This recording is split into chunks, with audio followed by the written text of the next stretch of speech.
It's alive. Oh, it's alive. It's alive. It's alive. It's alive. Oh, in the name of God. Now I know what it feels like to be God.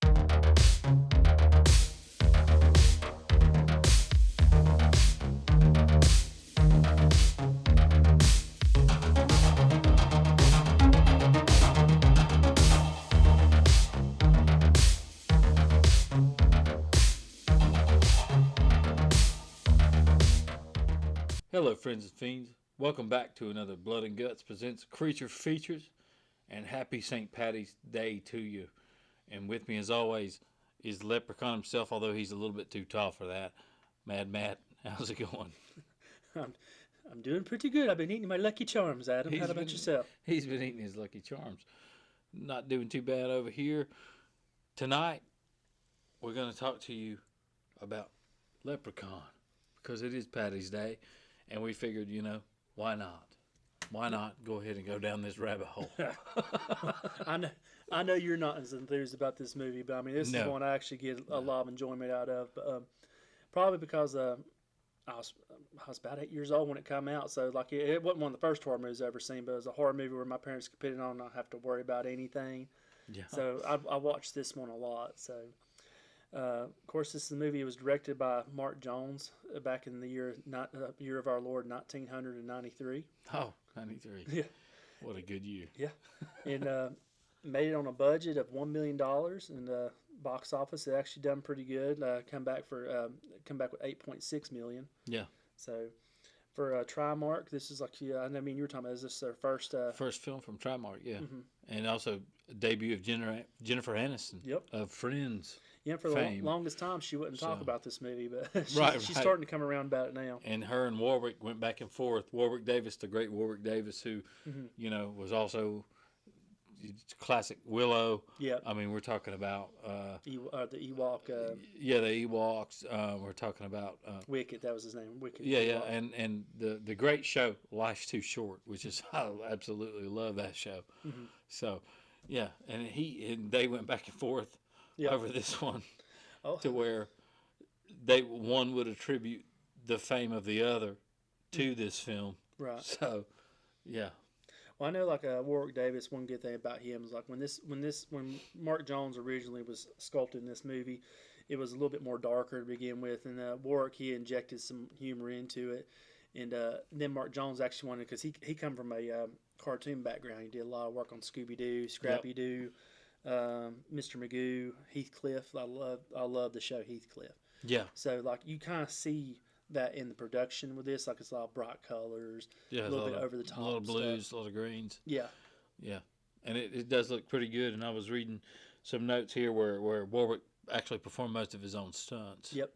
And until at one point he had I think it was a lung infection or something like that, and then they brought in Deep Roy, who you may know from. He's the what do you call it? The Oompa Loompa. Yeah. In the Johnny Depp version of Tim Burton's Charlie and the Chocolate Factory. Yeah. So. But yeah, like I say, he did a lot of his own stunts. And they attribute a lot of that too, because there's not many actors Warwick Davis is his size, like you said. Exactly. So he had to do a lot of his own. Kind of going back to the rest of the cast, like your main players in this movie, you got Ken Olant, who plays Nathan, the love interest for Jennifer Aniston. But two of my favorites in here, you got Mark Holton from Pee Wee Herman's fame, Pee Wee's Big Adventure fame, and Teen Wolf playing Ozzy. And then you got Robert High Gorman, who's the kid, but I love his name because his name is Alex Murphy. Yeah. And the funny thing about Ken Olant, too, is he's also in the movie with Mark Harmon, Summer School. Yeah.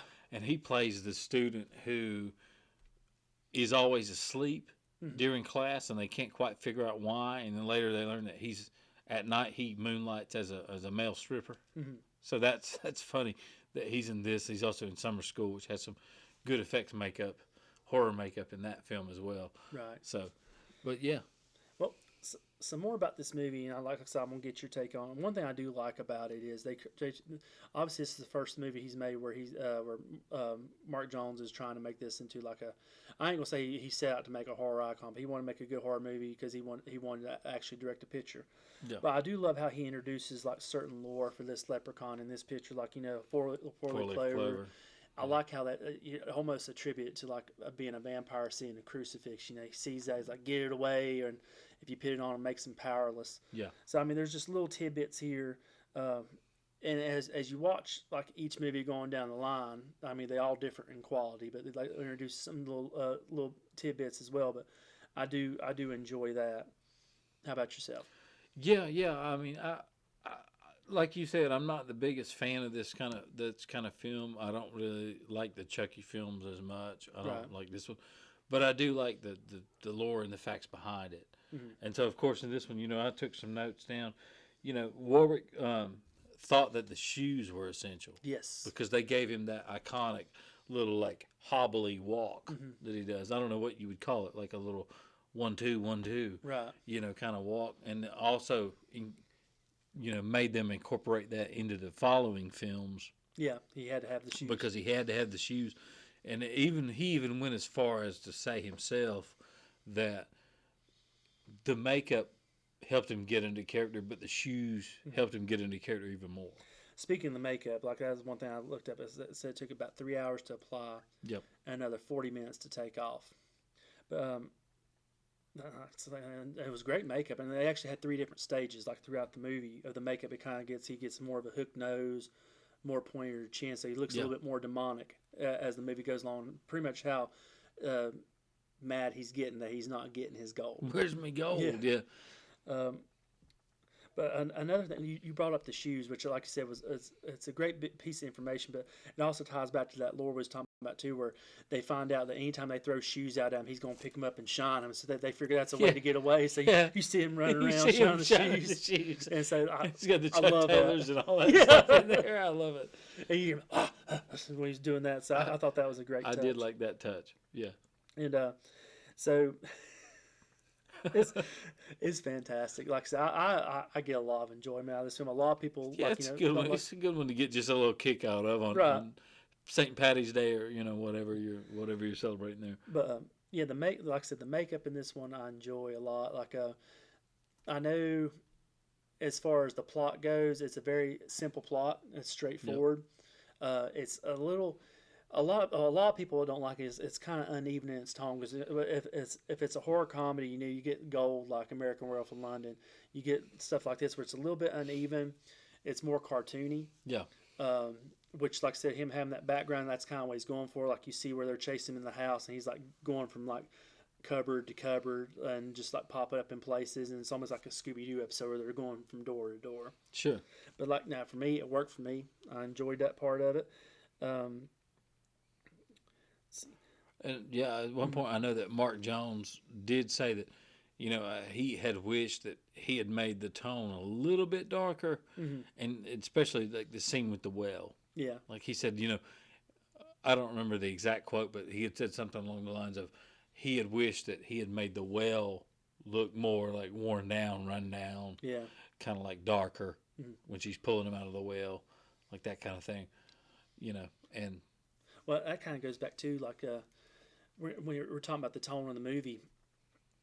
I don't blame all of it on him. Like I know that's in the script, but like Trimark, they said couldn't figure out how they wanted to rate the film. Trimark had a heavy hand in this one. And so they kept going back and forth testing different cuts. They tested a PG-13 cut. They tested R-rated cuts. And come to find out the R-rated cut's done better. So once they decided, they finally had in there, we're going to release this R-rated. Then they went back to do some reshoots and try to actually make it a little bit scarier, a little bit gorier.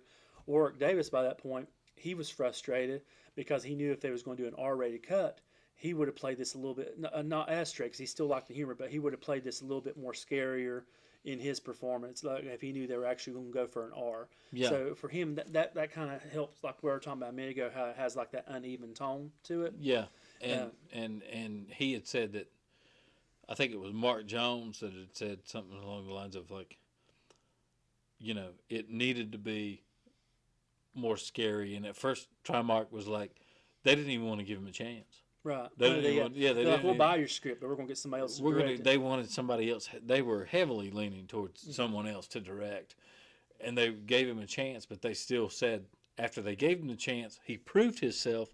They even came in and said something like, "Yeah, if you screw this up, we're gonna yank your ass out of it." Yeah, they told him, like, we'll give you, like, if you have 2 days in a row of dailies that are terrible, we're gonna fire you, like you said. Yeah, so this is I mean, That's a lot of pressure. That's a lot of pressure. There's a lot of shit riding on this, and I mean, for something as whimsical Yeah.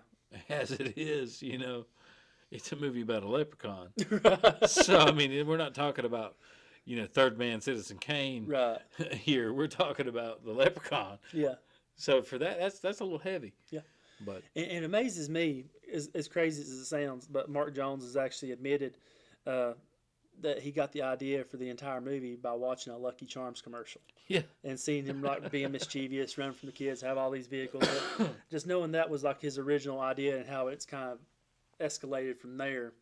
I mean, it was creative. Like I said, is it like you said, is it Citizen Kane? Absolutely not. No, It's nothing like that. But for me, it's a fun way to waste an hour and a half. And yeah. like I said, Warwick Davis, he's the one that brings the energy to the movie. Oh, yeah. If you have anybody playing Leprechaun, it'd probably be borderline unwatchable.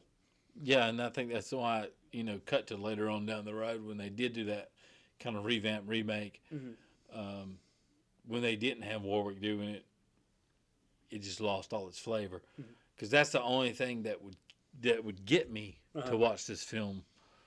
Is the same reason that Brad Dwarf is Chucky, Right. is Warwick Davis is the Leprechaun. That's the only thing that's going to make me pick it up off the shelf. Right. So One thing I love about this one too is like it sets the stage very well for me. Like whenever you see him like in his little lair, counting his gold, like doing his rhyming and all that good smells stuff. like me gold. It And tastes like me gold. And then you see that opening scene with Dan O'Bannon. I think his name was Dan O'Grady. Dan O'Grady. O'Grady, yeah. Yeah, and how he kills his wife and then starts imitating her voice and all that good stuff. And then he traps him with a 4-leaf clover. And he's getting ready to burn him up. He's got the gasoline, but then he has a stroke. And that always, like I said, it's not meant to be funny, but I laugh every time. It happens. But one good thing that we talked about the makeup, they did some other camera tricks in here where they had to like trick the audience into thinking Warwick was as fast as you could, like the part in the hospital where Jennifer Aniston's running away from him, Tori's running away from him, and he's having to wheel himself in a wheelchair. Yeah. So they speed up the film, and they said she's actually having to do little. You don't see it in the film because they cut away from it, but she's having to do little zigzag patterns just so he can keep up with her because he's so slow wheeling that chair. Oh yeah, and there's definitely some parts where, you know, it definitely has that feel. Oh, they sped this part up, or you know. But hey, one thing I found out too during the research on this one, they said actually Warwick Davis was an accomplished skater. So when they actually have him doing the roller skates, I didn't know that, but he talked about how hard it was because they skating on gravel. But that was a fun scene to see too. Yeah, and it's good for like a little nonsensical, right, comedy horror, I guess you could call it. But well, we'll go ahead and transition then to one of your favorite segments. Yeah. What's that? That would be the parental guide. And now what happens, folks, when we do the parental guide is Karen is upset. You see, she didn't get her macchiato made just the way she wanted it to. She's upset. She's having a bad day. Maybe her key fob battery died in her Tesla. So now she's really upset. So she's gone to the internet and she's decided, I'm going to write some reviews for Leprechaun. So let's go ahead and cut to a few of those. I got a few of them here. You got a few of them over there? I've got a couple, yeah. Let's go ahead and kick it to you. What's the first one you got over there? The first one I've got is a man tries to throw a match down in the basement where the leprechaun is bolted in a box where he is covered with gasoline. The man has a stroke before he throws it down. The leprechaun is not responsible for this death necessarily. And I just have to say, apparently Karen did not finish the movie because Dan didn't die right here. He doesn't die later till in the hospital. And guess what? The leprechaun was responsible for Dan's death. So, Karen, when you're going to write these reviews, make sure you watch the entire film. Mm-hmm. I know it isn't Citizen Kane, it's Leprechaun, but it's fun. But like I said, make sure before you write this that you actually know what you're talking about. She gets upset Yeah. quickly. How about you, Adam? What do you have? I got a good one here, and keep in mind, folks, as we've said before, these we're reading these exactly as they were written. We're not changing a word. Right. This is just exactly as they were written. So, a man pops out from nowhere. He dies later, resulting with a lot of blood on him. Lord have mercy. Yeah. Lord have mercy. We can't have that. Okay. Last one I've got is a cop's body is shown with his face covered in blood. Mm-hmm.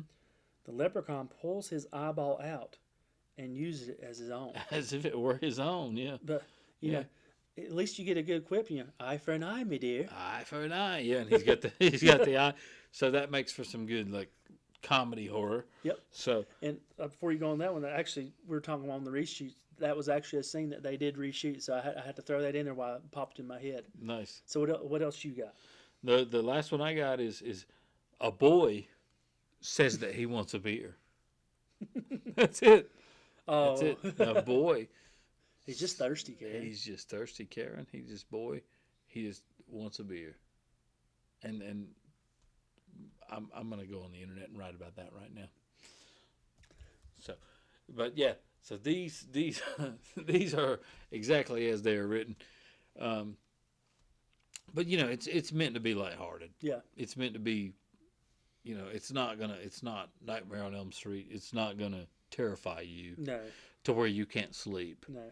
It's Also, we talk a lot about gateway horror. This is a film, like you say, you could introduce to your kid. And actually, I cannot remember the makeup guy's name that was on this movie. I should have wrote that down.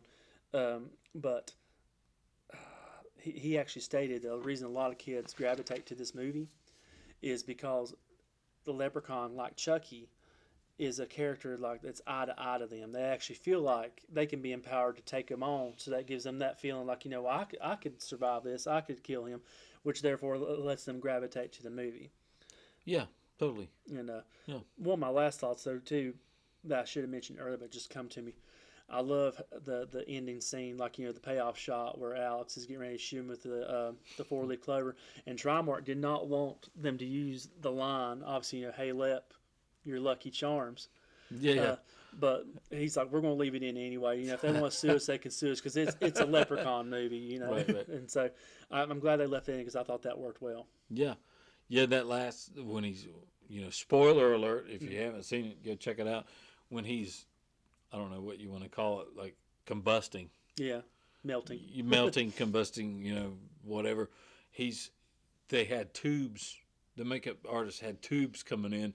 That was filled with, and I don't understand why, I read this earlier, cigar smoke and like liquid slime. Uh-huh.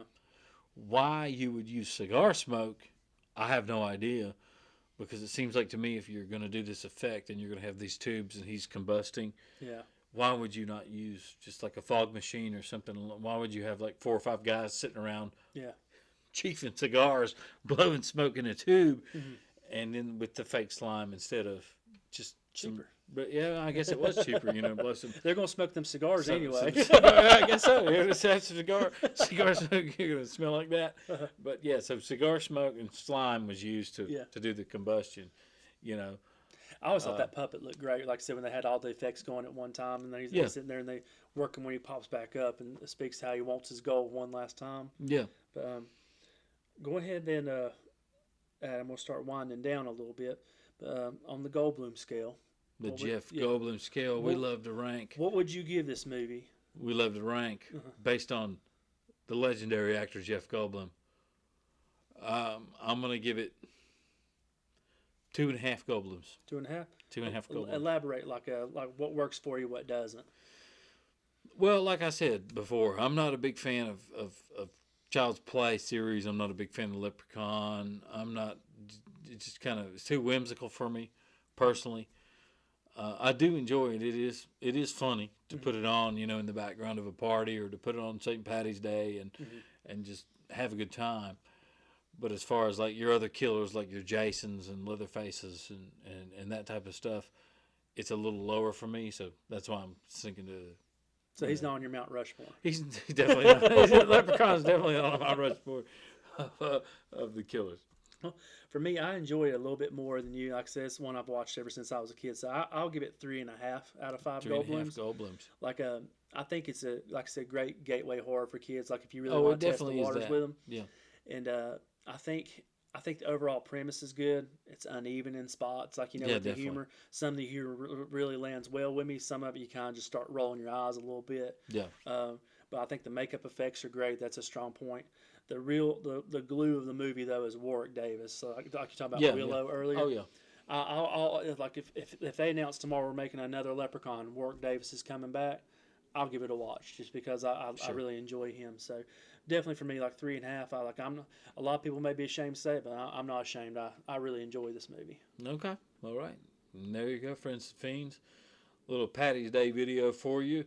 We're covering some Leprechaun. I'm the Leprechaun. It reminds me of Wayne's World.